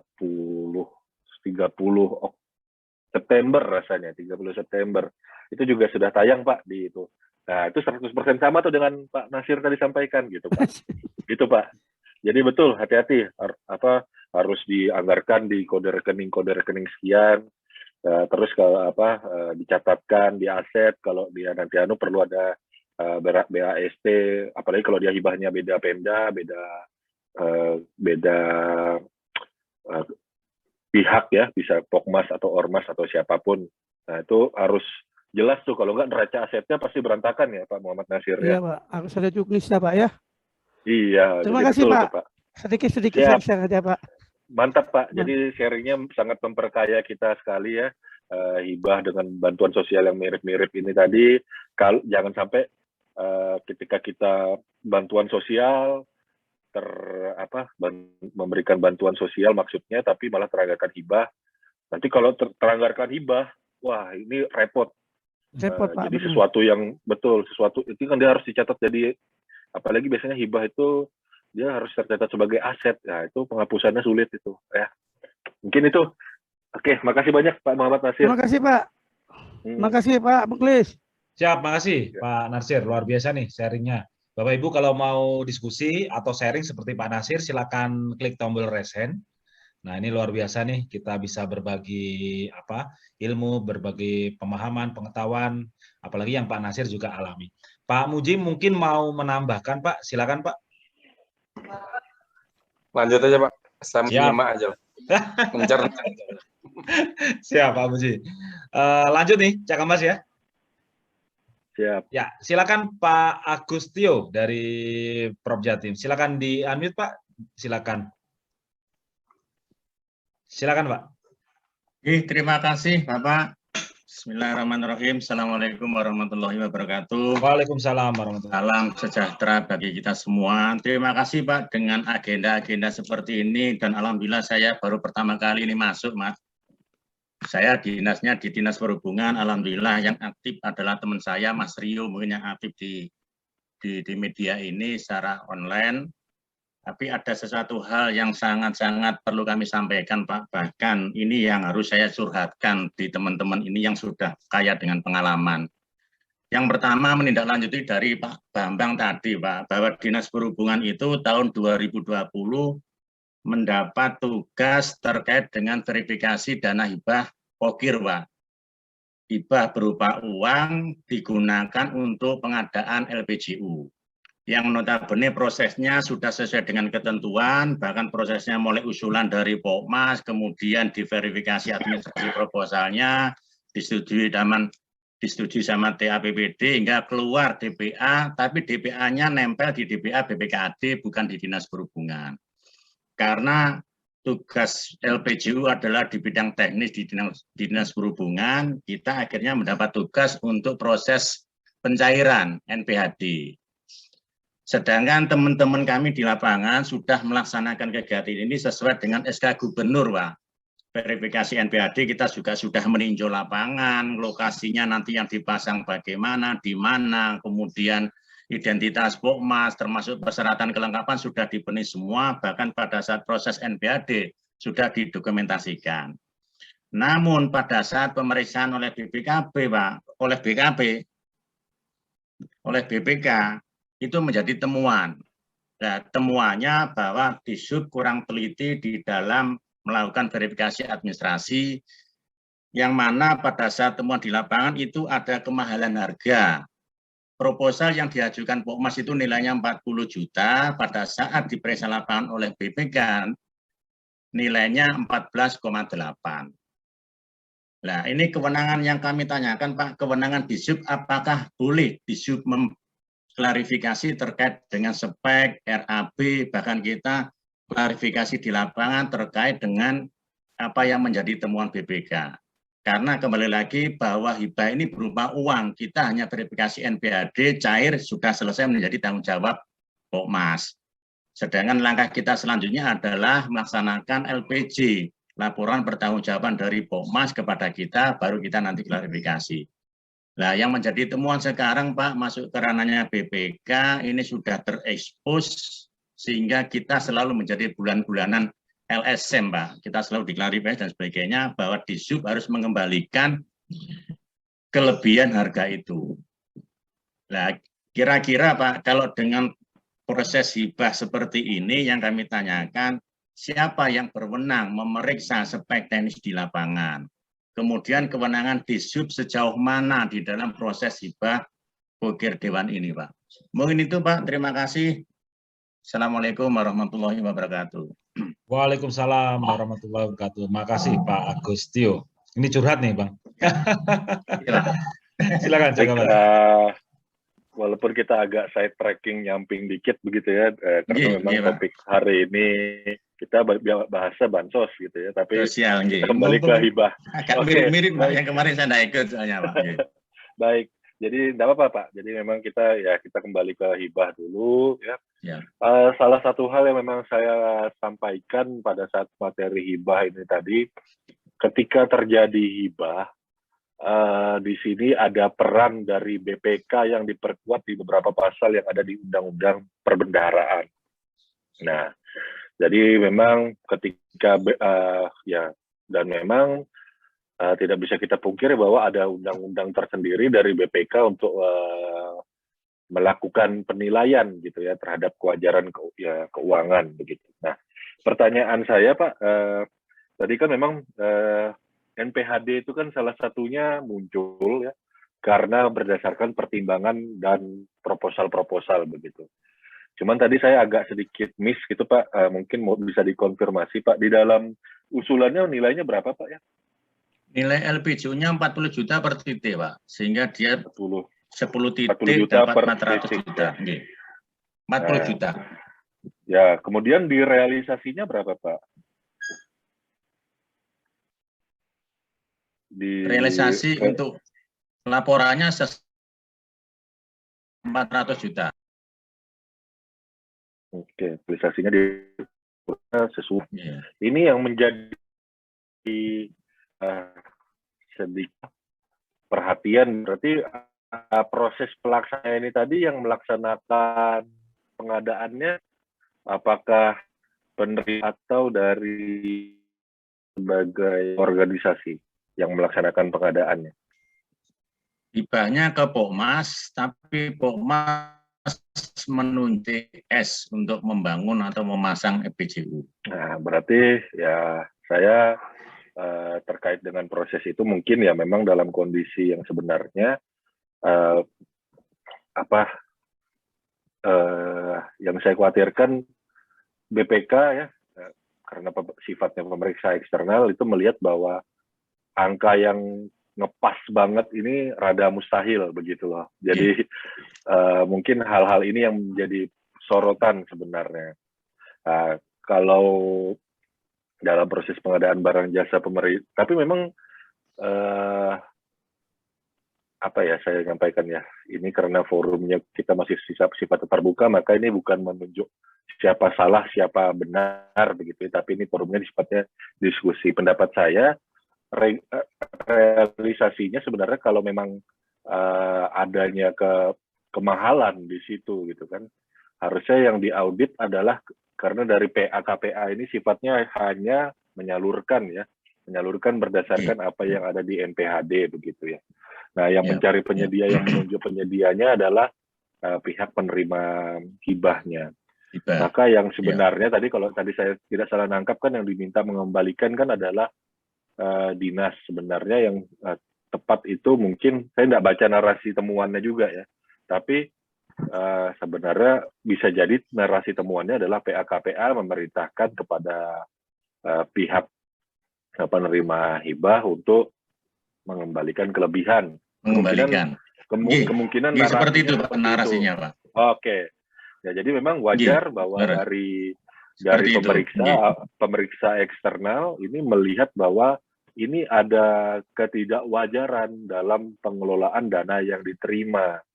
Nah, sehingga memang sudah diatur dalam undang-undang juga oleh pemeriksa keuangan gitu ya, pemeriksa BPK ya. Cocok nih kalau saya bilang ya yang dilakukan oleh BPK itu sudah tepat berarti kalau emang Bapak membenarkan seperti itu. Karena memang kita tidak bisa pungkiri bahwa ada kelemahan dari sisi penyaluran uang ya, yang nantinya akan dibelanjakan. Karena memang yang dibelanjakan oleh pihak penerima hibah ini tadi tidak termasuk dalam proses pengadaan barang jasa pemerintah begitu ya. Sehingga nanti kompetisinya tidak berjalan. Nah, kalau hal seperti ini dijadikan benchmark dari proses perhitungan kemahalannya, ya itu bisa jadi tepat begitu ya. Tapi dari aspek lain kan sebenarnya hibah ini tadi kan ya memang tidak untuk mencari keuntungan begitu ya, tidak untuk mencari keuntungan.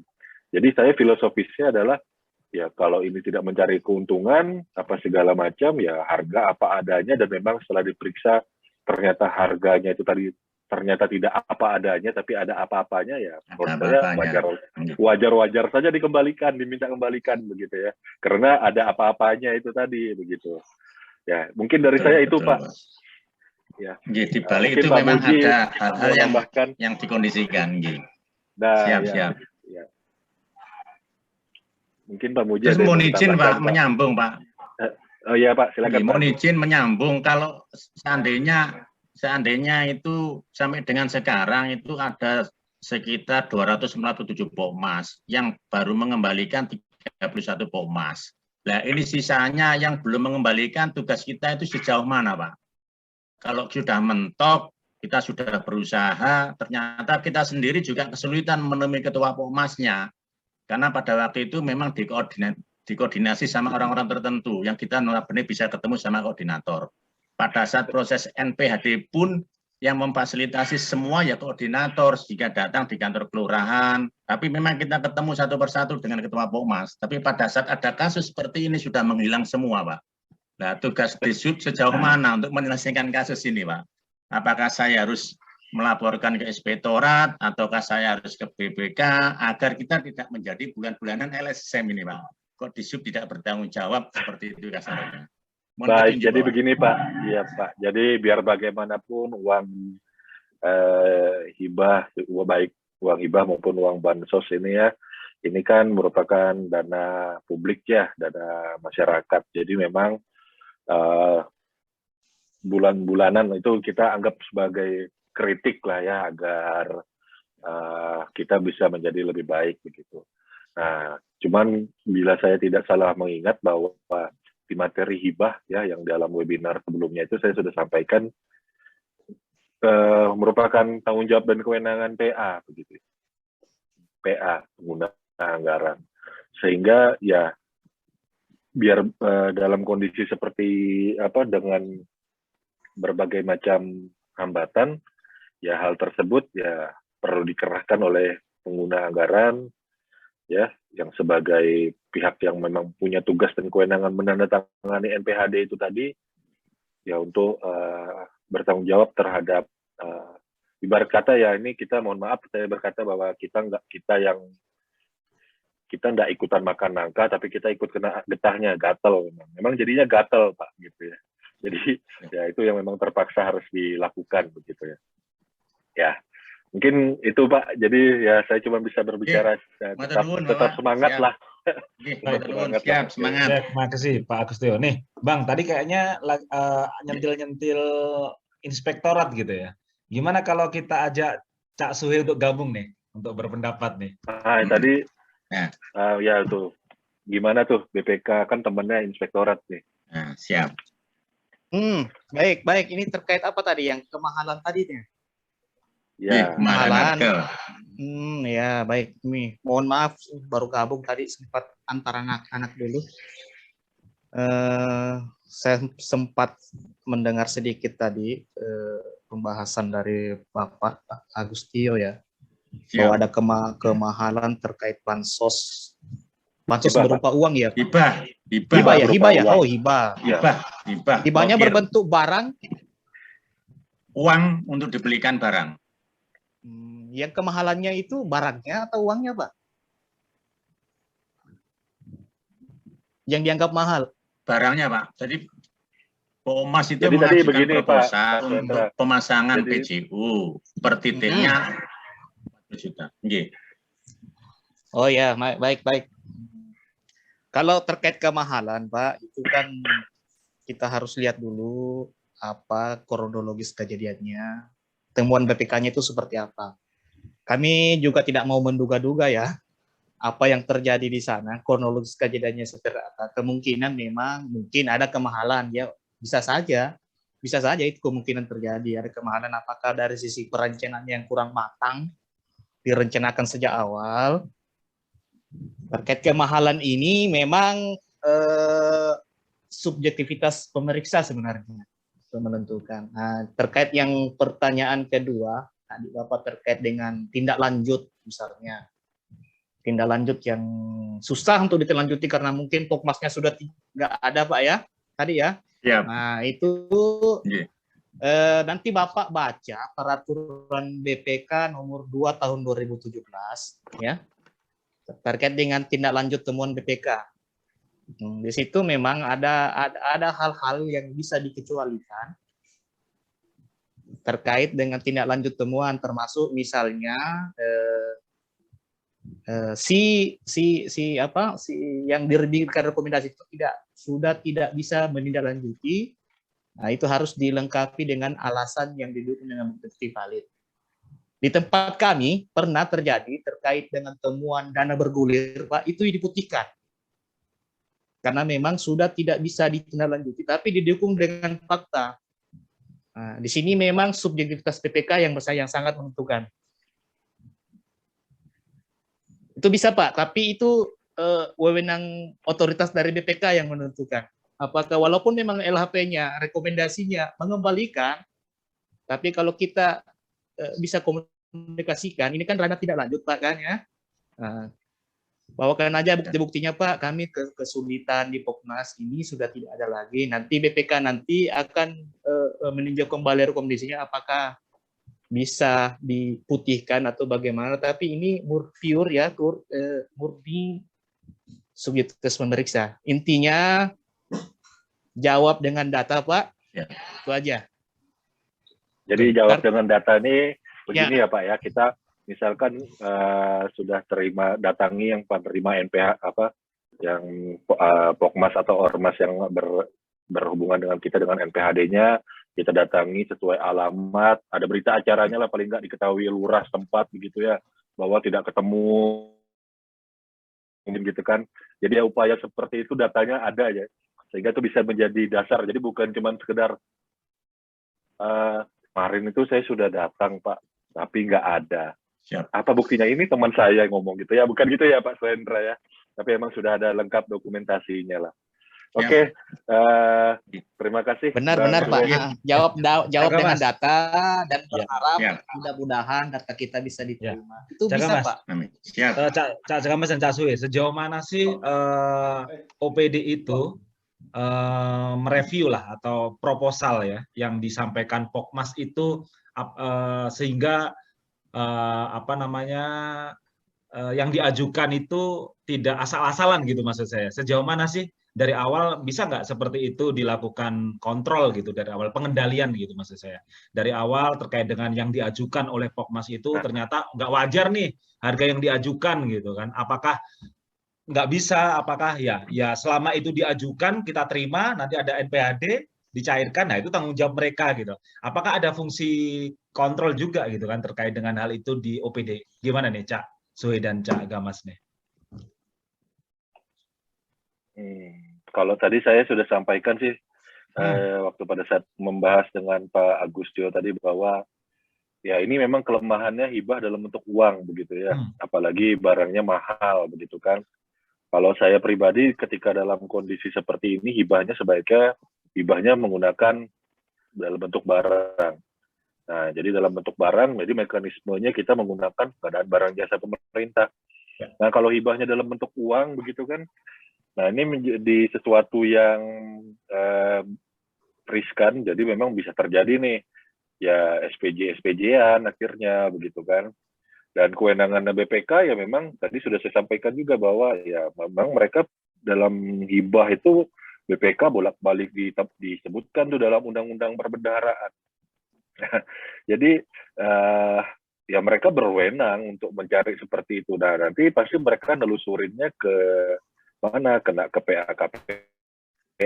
Jadi memang filternya saya, kalau saya ya dalam posisi melaksanakan dana hibah begitu ya, dana hibah ya saya langsung jadikan itu dalam aspek di identifikasi pengadaannya. Ini termasuk dalam identifikasi pengadaan atau cuman cukup disalurkan saja begitu. Karena kan dia nanti di situ ditulis kan dalam DPA kan pasti ditulis ini belanja hibah. Belanja hibah berupa apa? Nah, berupa belanja uang. Uangnya kan bisa kita geser jadi belanja barang gitu kan, belanja atau dalam belanja barang objeknya barang gitu dalam belanja hibah itu. Jadi kita yang melaksanakan proses pengadaannya. Itu lebih aman. Jadi filternya di situ. Kalau sudah kejadian kita serahkan uang hibah, terus mereka SPJ dalam tanda petik nih suuzon duluan SPJ-SPJ-an. Nah, ini memang jadi masalah memang gitu. Mungkin gitu kalau saya. Bang Suhe mungkin nambahkan. Kalau tadi Pak Christian dari sisi perencanaannya oke, sepakat. Kalau saya Pak, kalau memang ragu, libatkan APIP dalam review, boleh silakan. Ya. Karena APIP kan itu tugasnya salah satu review. Bahkan kami pernah melakukan review terkait dengan dana hibah berbentuk uang dalam pada satu instansi vertikal ya. Saya tidak mungkin menyebutkan instansinya apa terkait dengan inisial deh, inisial. Ya, inisialnya PP. Inisial P. Minta duit ke Pemda, tapi karena Pemdanya ragu, minta direview dulu oleh kami. Jadi apa-apa yang diusulin itu belum tentu juga itu yang ditetapkan menjadi NPHD. Bahkan kami pernah ya, kami tuh menemukan bahwa ini seharusnya menjadi beban APBN loh. Tidak bisa dibebankan di Pemda. Nah, kami rekomendasikan itu agar tidak diberikan. Itu hal-hal yang perlu, jangan sampai ada double pembiayaan. Itu yang penting. Tumpang tindih itu. Boleh Pak, libatkan APIP, minta untuk melakukan review. Saran tambahan saja. Siap. Makasih Bang Suhe. Gitu ya Pak Agustio, ada yang tambahkan? Siap. Ampun, matur nuwun Bapak, matur nuwun. Masih Pak. Nah, ini mungkin ada yang terakhir nih kayaknya nih ya, Bang Nur Aliudin. Silakan bergabung, Bang. Kayaknya tadi disebut-sebut nih sama Cak Gamas. Silakan, Bang. Baik, mohon izin Pak Gamas, saya sedikit nimbrung, mohon izin Pak Muji. Silakan Bang. Mohon izin Pak Is. Terkait dengan case yang dari perhubungan tadi ya, kebetulan memang ini pernah kami alami ya, jadi mungkin bisa berbagi cerita lah. Kita berbagi cerita terkait dengan mekanisme hibah uang kepada kelompok masyarakat ataupun organisasi masyarakat. Nah, ini sering terjadi SKPD itu ketika sudah memproses hibah uang gitu ya, jadi bukan hibah barang, itu kewenangan proses pelaksanaan itu adalah di organisasi masyarakat atau di kelompok masyarakat tersebut. Nah, ini jangan lupa karena kenapa BPK tadi mengejar SKPD atau OPD ya. Pertama, fungsi dinas terkait adalah verifikasi dan monitoring.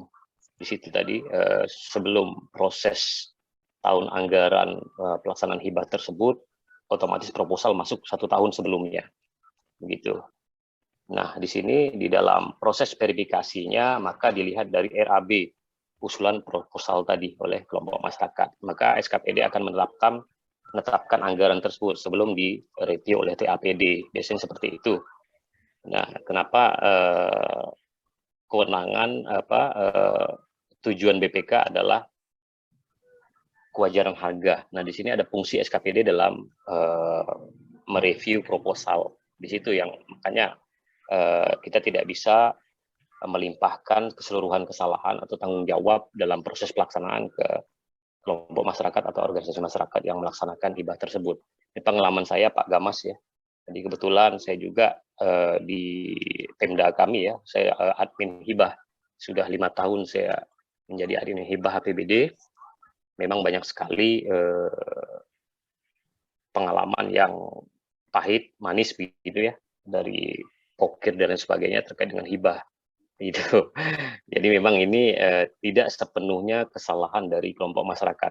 Itu tadi. Makanya BPK mengejar SKPD dalam proses kewajaran harganya. Di situ ada fungsi verifikasinya sebelum menetapkan anggaran. Nah, di situ SKPD dapat mengacu kepada standar satuan harga daerah sebenarnya atau survei pasar ketika RAB yang disampaikan oleh kelompok masyarakat tersebut, barang yang dibelanjakan atau konstruksi yang direncanakan itu tidak sesuai dengan standar satuan harga daerah ataupun survei pasar pada saat pelaksanaan pekerjaannya begitu. Nah, ini sering terjadi sehingga diterima laporan pertanggungjawaban tidak sesuai dengan kondisi real di lapangan gitu. Apalagi kalau hibah ini kan tidak ada potongan pajak non pajak gitu, jadi bulat masuk ke rekening kelompok masyarakat tersebut. Ini belum lagi kita melihat keabsahan proposal, jadi panjang sebenarnya alur yang harus dikaji gitu ya. Jadi proses apakah proses sudah benar proses penetapan hibah tersebut begitu, mengacu apakah sudah sesuai dengan kajian-kajian daerahnya gitu. Jadi memang kalau di kami ada terobosan terkait permasalahan hibah ini Pak Gamas. Jadi kita di sini kalau di Kuburaya ya, kita melakukan menggunakan sistem online hibah itu. Jadi ada sistem e-hibah, e-bansos gitu. Jadi lembaga tersebut menginput proposal menggunakan sistem, ya kita verifikasi, naik ke TAPD, menetapkan nilai anggaran tersebut gitu. Jadi memang tidak ada, ini pengalaman kita berdasarkan temuan-temuan BPK ya. Jadi BPK seringkali kita menganggap bahwa proses-proses ketika kita hibah uang, jadi bukan hibah barang. Ketika kita hibah uang itu tanggung jawab dan risiko ada di si peminta proposal tadi. Enggak begitu gitu, enggak begitu. Betul. Jadi di ada fungsi tetap di PHKPA. Jadi kita tidak bisa karena di situ ada tugas dan fungsi kita sebagai SKPD dalam memverifikasi. Jadi begitu mungkin kalau ini sedikit Pak Gamas. Kebetulan banyak juga terkait dengan permasalahan hibah ya. Apalagi kita di Kalbar ini ada naik juga kasus OTT hibah begitu. Ya. Makasih Pak Gamas, makasih Pak Muji, makasih Pak Mulis, makasih Pak Suhendra. Assalamualaikum warahmatullahi wabarakatuh. Salam warahmatullahi wabarakatuh. Terima kasih Bang Nur Aliuddin. Waalaikumsalam. Luar biasa nih sharingnya. Makasih atas sharingnya. Gimana Cak Mas, mau menambahkan? Pada saat materi PA-KPA itu bertanggung jawab formil material, begitu ya, yang pertama. Makanya dia dalam tugas dan kewenangan itu ada. Lalu saya juga dalam paparan waktu itu, ya, jadi ini mungkin kita ya lucu ya, jadi waktu pada saat bahas hibah itu ditanya bansos, makanya Pak Muji buat sesi bansos gitu. Ketika pada saat kita bahas bansos, kita malah balik ke hibah. Nah, jadi nanti mungkin video ini nanti direkam, mungkin saling melengkapi lah hibah dan bansos.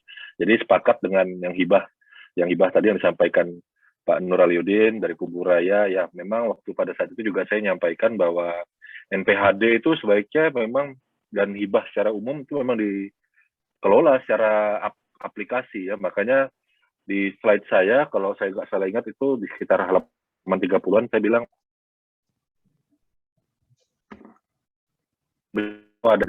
ada daerah yang membuat namanya e-hibah.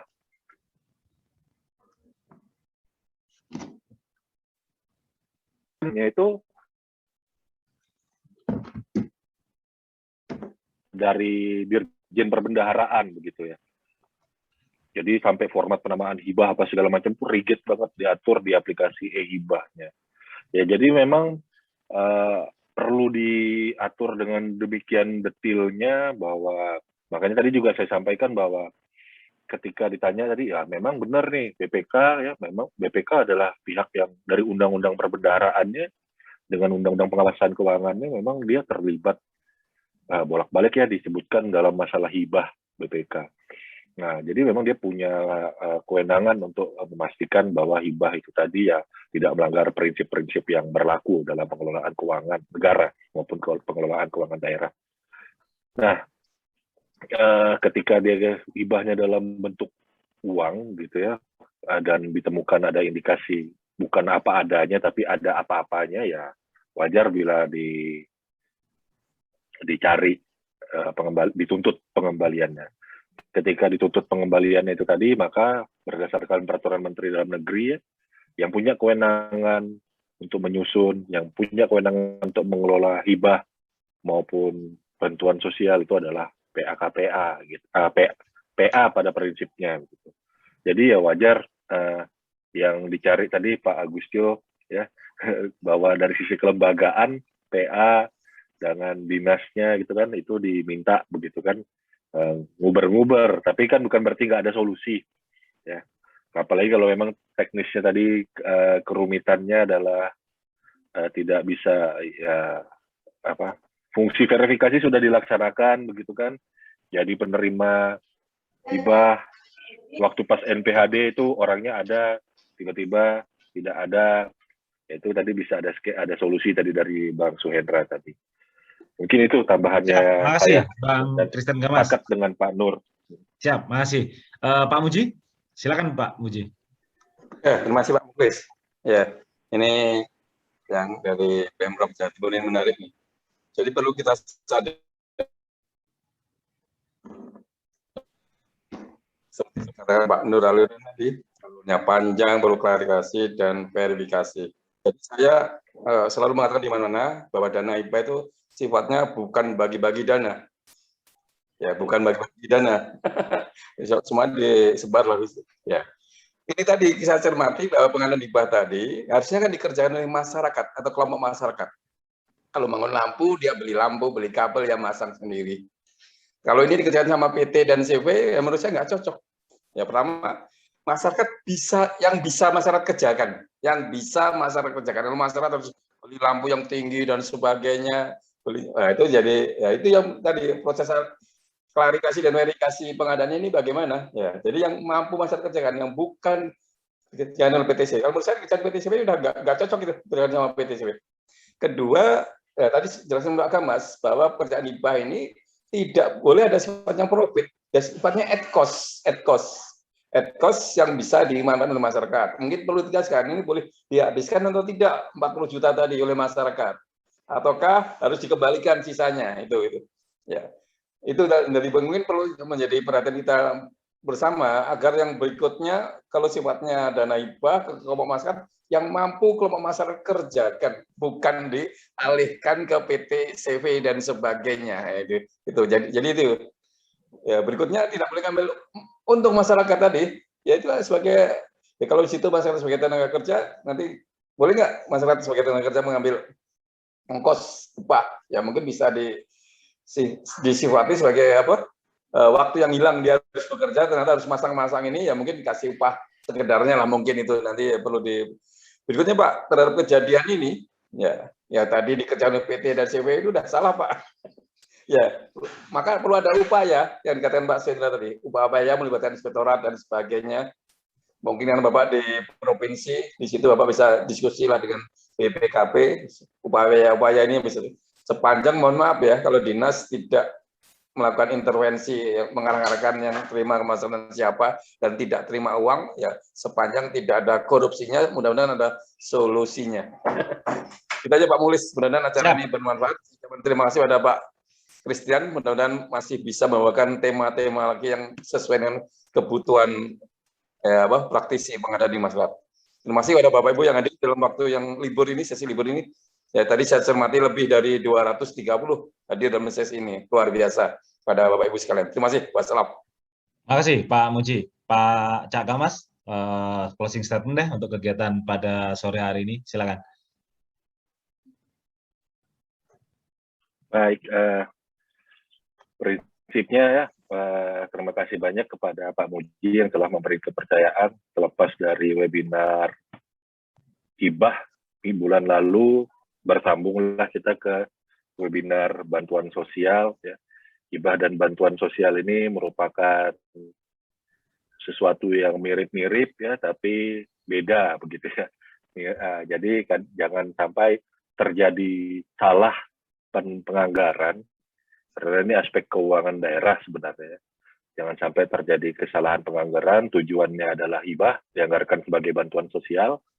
Sebaliknya, tujuannya bantuan sosial dianggarkan sebagai hibah, atau sesuatu yang harusnya diperuntukkan sebagai bantuan sosial tadi malah masuk di dalam belanja barang jasa, belanja operasi, walaupun sama-sama belanja operasi. Nah, semoga dari apa yang saya sampaikan tadi kita bisa dapat poin-poinnya bahwa ya memang manusiawi saja sih keliru dalam menempatkan sesuatu pada porsi yang kamar yang berbeda begitu ya. Tapi ya jangan terlalu diulang-ulang terus-menerus begitu. Yang sesuatu yang seharusnya dia masuk dalam belanja sosial ya jangan ngawur di belanja barang jasa. Nah, itu poin pertama. Kemudian poin kedua adalah Bapak Ibu yang saya hormati bahwa belanja barang jasa, belanja hibah, belanja bantuan sosial ya. Ini kan merupakan klasifikasi dari belanja daerah. Klasifikasi dari belanja daerah itu masuk dalam peraturan keuangan daerah.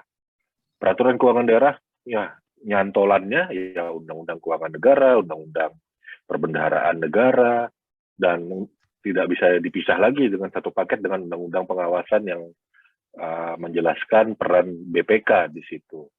Nah, karena dalam keuangan daerah ini tadi terkait dengan undang-undang itu tadi ya, undang-undang yang saya sebutkan tadi, itu juga undang-undang yang saya sampaikan tadi itu ujung-ujungnya akan jatuh lagi ke peraturan presiden tentang pengadaan barang jasa pemerintah.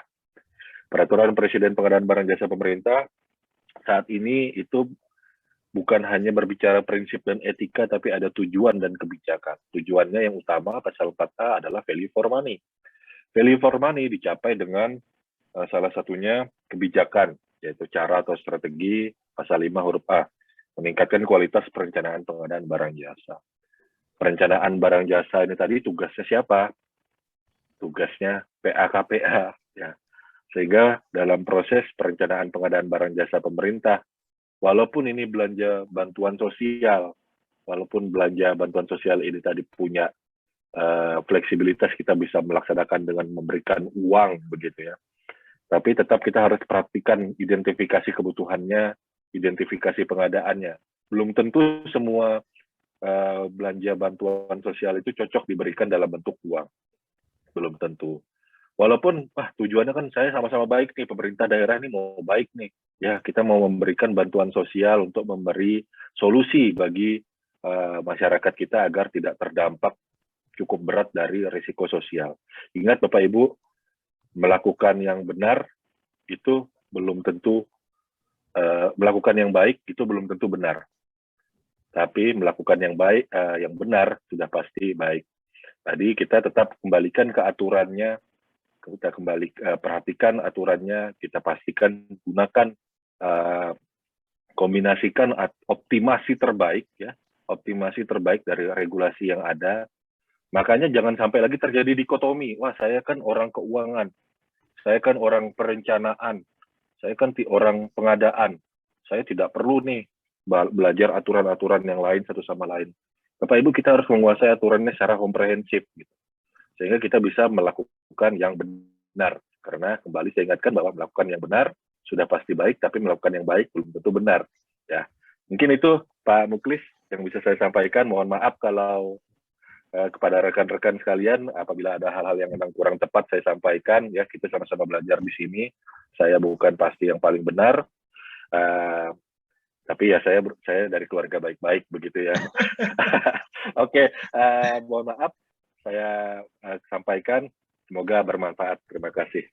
Baik, terima kasih Cak Kemas atas pemaparan materinya pada sore hari ini. Baik Bapak Ibu, ternyata tak terasa di hari libur ini, hari libur yang yang tertunda kali ya.